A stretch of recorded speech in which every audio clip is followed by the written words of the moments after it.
it's been so recent, maybe it's not organized in your head yet, but you have what are called primary lymphatic organs. Those are it's your bone marrow and your thymus. That's where B cells and T cells come from. That's where B means bone, T means thymus. And so that's where they get their names. They were originally discovered as cells in 2 different organs. And those are primary because that's where they're actually created, primarily in the bone marrow. But secondary lymphatic organs are once you've created your white blood cells and they're ready to go out there and do battle for you, they do the battle in the secondary areas. And so lymph nodes we've already talked about. Tonsils we'll look at in a second. And the spleen is also an area where it really helps us battle infections, but the spleen has 2 purposes. It's an infection. It helps us with infection the same way it's like a giant lymph node. But it also helps us store up extra red blood cells.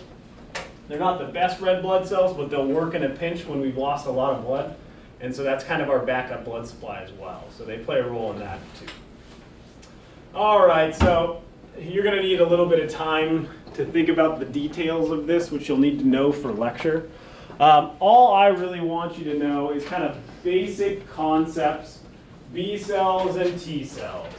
So again, thymus is where your T cells are coming from, B cells are coming from your bone marrow, but they participate in very different types of immunity. So the first one, it's on your list somewhere there, is humoral immunity. And I want you guys, that's a weird name. It's not because it's not funny. It's not funny immunity.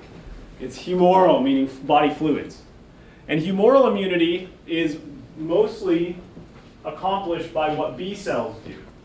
So B cells are going to interact with foreign substances, an antigen on a bacterium or something like that, and they're going to lock onto it, kind of understand its 3-dimensional structure on the outside, and then produce antibodies that it dumps into your humor or your plasma. It's another name for it, right? So it dumps it into your blood. This type of immunity is called, that's why it's called humoral immunity, is that it's not actually a cell running around killing other cells. It's a cell recognizing a foreign substance and then producing antibodies that get dumped into your blood and help your T cells actually find them. So the antibodies are going to bind and agglutinate to the foreign substance that's found throughout the rest of your body. And then T cells later on can come in and do the cell-mediated immunity, which is kind of the buzz phrase that I want you to know for T cells. So humoral immunity for B cells,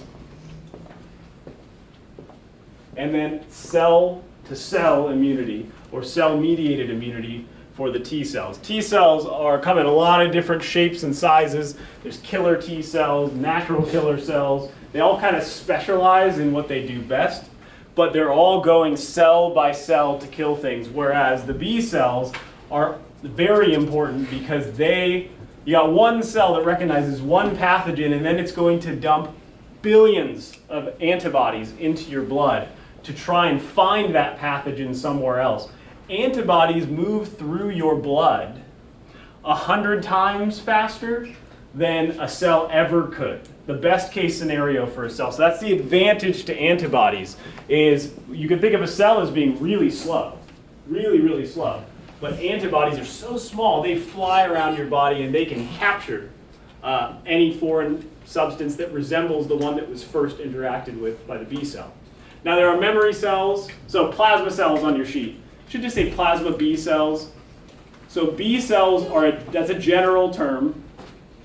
There are memory B cells. Memory B cells are just important for having a quick response to the same antigen upon second exposure. It's that memory concept that I'm sure you guys will spend a lot of time in lecture on. But the plasma cells are just the specific name for the B cells that actually dump the antibodies. So they're very important in that they're the antibody producing cells. So T cells, again, cell-mediated immunity, which means cell-on-cell fighting. Then you also have suppressor T cells. You have helper T cells. So suppressor T cells help keep the actual immune process in check. That's their general idea. And that's the only, I don't need you to know how they do that. but they're important because your immune system can get out of control too. So you need something to suppress immune responses, keep it intact. Helper T cells are the connection between when a T cell recognizes something, it connects what T cells do to the rest of your immune system. This is why helper T cells are, as we understand it, the most important cells in immunity. Because let's say a T cell, like illustrated up here, gets activated by running into a virally infected cell. So that's the value of T cells, is they can actually sense intracellular infection. B cells can't do that. B cells are just reaching out, grabbing stuff.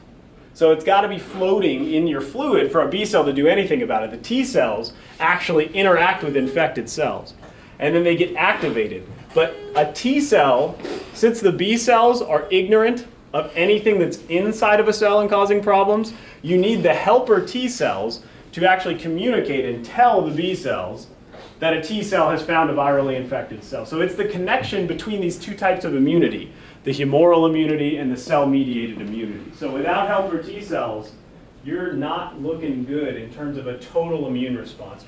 You're only stuck with T cells. And that's pretty much it for this. I'm not going to have you know any of the antibody stuff.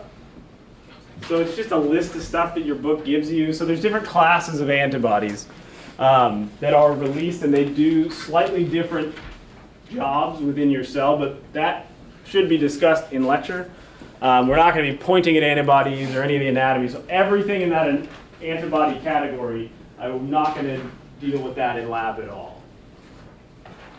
But those are just terms to classify antibodies, and then there's a couple terms on there talking about the different structures of an antibody.